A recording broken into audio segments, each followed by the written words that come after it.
d'être un peu positif. Une dernière question, et je rends le micro. Vous êtes venu il y a 1 an, les performances, parce que depuis 2 ans, le Bénin n'a plus gagné.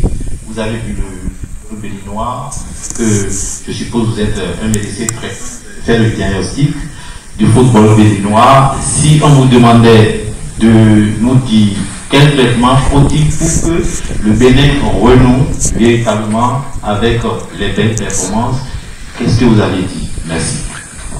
Un mot, le travail. Si on travaille bien, si les jeunes s'entraînent bien, s'ils progressent bien, s'ils arrivent à aller dans des clubs plus huppés, si on a des joueurs qui jouent pas seulement en équipe 2, comme malheureusement c'est le cas actuellement pour 2 ou 3 de nos joueurs, mais en équipe 1.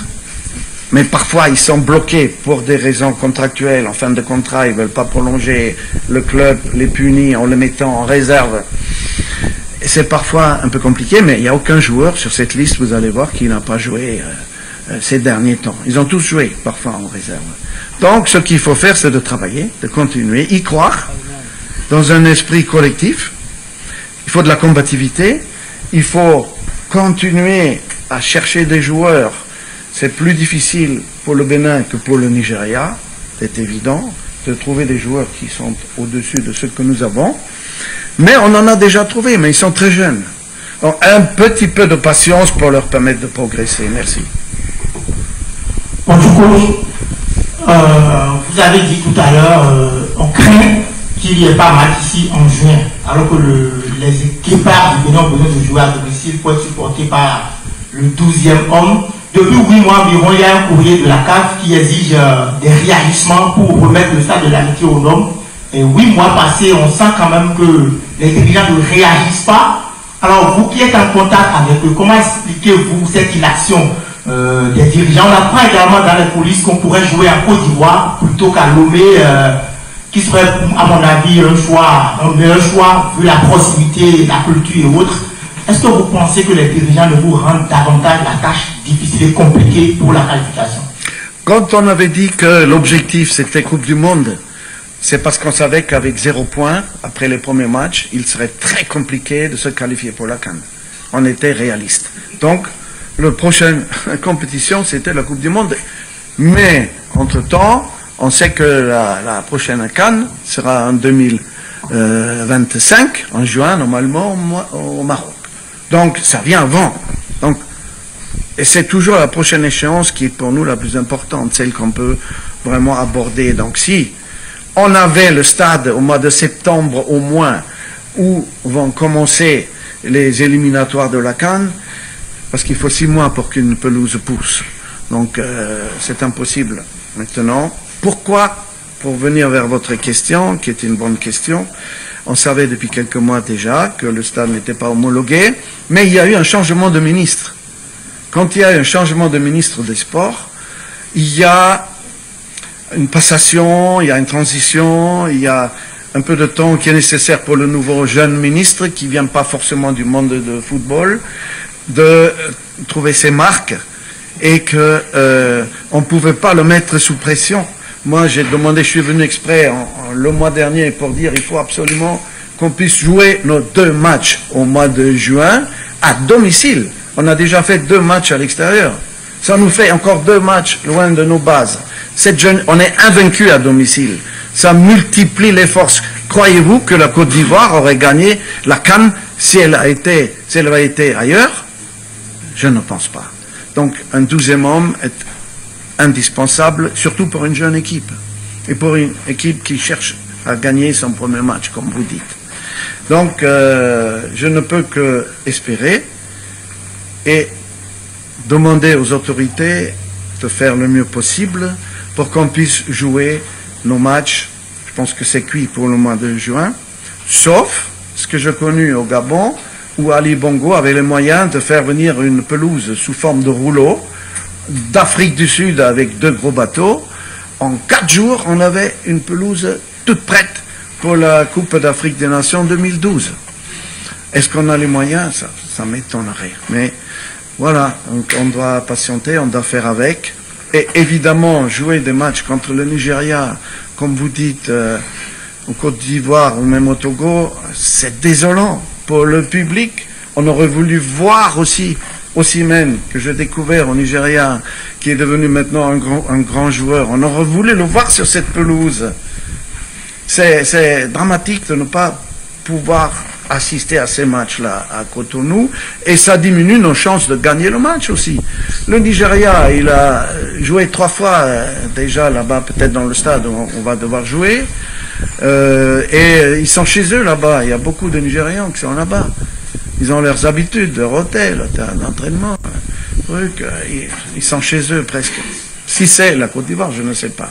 Ça, c'est aux autorités de décider, c'est pas en notre pouvoir, et on acceptera leurs décisions, mais il me semble que, voilà, notre président de la fédération est conscient du problème, comme le ministre, et que, comme je vous ai dit, ce changement de ministre, c'était pas facile pour personne, donc il faut maintenant ouvrir une nouvelle page, où on doit peut-être aller jouer ailleurs, au mois de juin, mais d'abord le mois de mars avec ces 2 magnifiques matchs qui nous attendent à Amiens.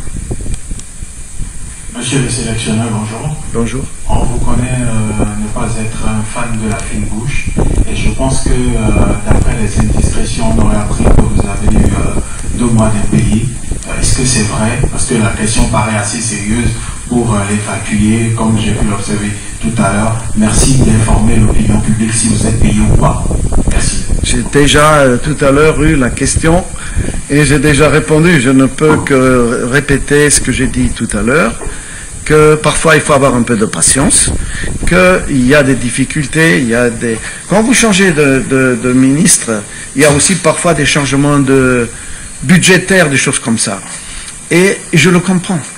Il n'y a aucun problème. Donc je ne vais jamais dénoncer un patron qui ne me paie pas, même si c'est depuis plusieurs mois.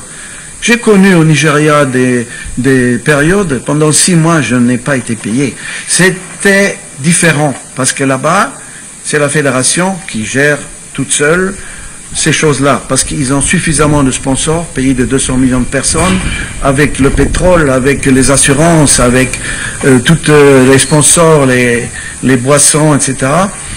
Ils avaient leurs propres moyens. Et dans les autres pays, la plupart des pays africains, c'est le ministère qui doit faire en sorte. Mais j'ai vu hier qu'il y aura les moyens, je pense, pour permettre, surtout à mes assistants encore, de leur permettre d'être régularisés, en ayant des contrats comme il se doit. Moi, je patienterai, il n'y a aucun problème, et je comprends toutes les difficultés qui peuvent y avoir par rapport à ça.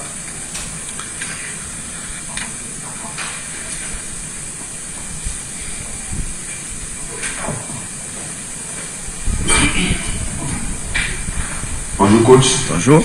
Merci beaucoup. Je voulais savoir qu'est-ce qui a changé finalement pour que vous reveniez avec les conférences de presse précisément que notre était resté mieux. Oh, non. On a fait au moins combien, 6 ou 8 conférences de presse. Il est où? Monsieur Hugues. On l'a pas fait ici, c'est vrai. Il fallait préciser ici. On a fait 2 d'avant-match en Afrique du Sud, 2 après-match Afrique du Sud, tout simplement parce qu'on nous a fait venir directement de l'Europe en Afrique du Sud, pour des questions de perte de temps et pour des questions aussi financières. Il était meilleur de se déplacer de l'Europe en Afrique du Sud direct. Ça n'a pas été simple pour les billets d'avion et tout ça. Mais on a réussi quand même à avoir presque tout le monde.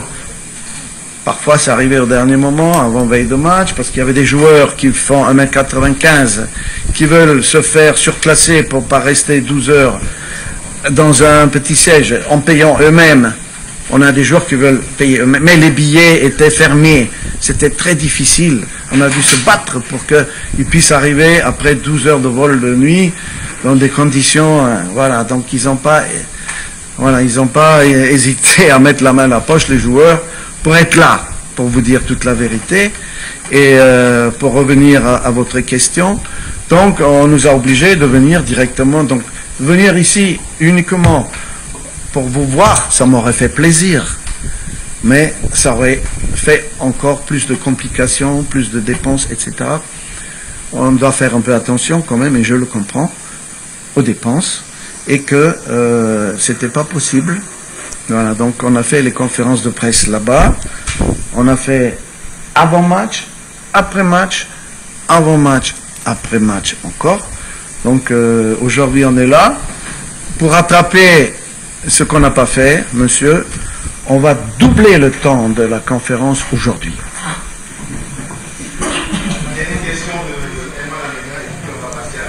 Bonjour coach. Bonjour. Vous étiez tout à l'heure, vous l'avez rappelé tout à l'heure, vous étiez à Côte d'Ivoire pour la Coupe d'Afrique des Nations. Vous avez pu observer donc les équipes et leur staff aussi. Est-ce que vous ne pensez pas que vos staff est un peu maigre quand on voit là du staff technique des Guépards du Bénin? On a l'impression que c'est maigre, c'est chétif. Typiquement aux autres, Oui. où il y a un peu plus de force vive qui permettent à l'équipe forcément d'avoir un peu plus. Ici, on voit qu'il y a et on va Moussa la tournée derrière. Est-ce que ça manque pas un peu de qualité? Il y a Mathias qui est pratiquement dans mon staff parce qu'on s'appelle au quotidien. Il est avec les U20, il était entraîneur de club, il connaît très bien. Donc je l'inclus, Mathias, même s'il n'est pas officiellement dans le staff, mais il nous aide beaucoup, il fait du bon travail. C'est vrai ce que vous dites quand on voit les staffs à la Coupe d'Afrique des Nations, mais on n'y était pas. Donc si vous n'êtes pas, pourquoi avoir un autre? Bon, la famille, on va partager la première partie avec vous. C'est sûr qu'on va revenir sur la conférence de presse, la deuxième partie, troisième partie. Ça dépend de ce qu'on aura. En tout cas, likez, partagez, abonnez-vous. À tout de suite. En tout cas, on revient.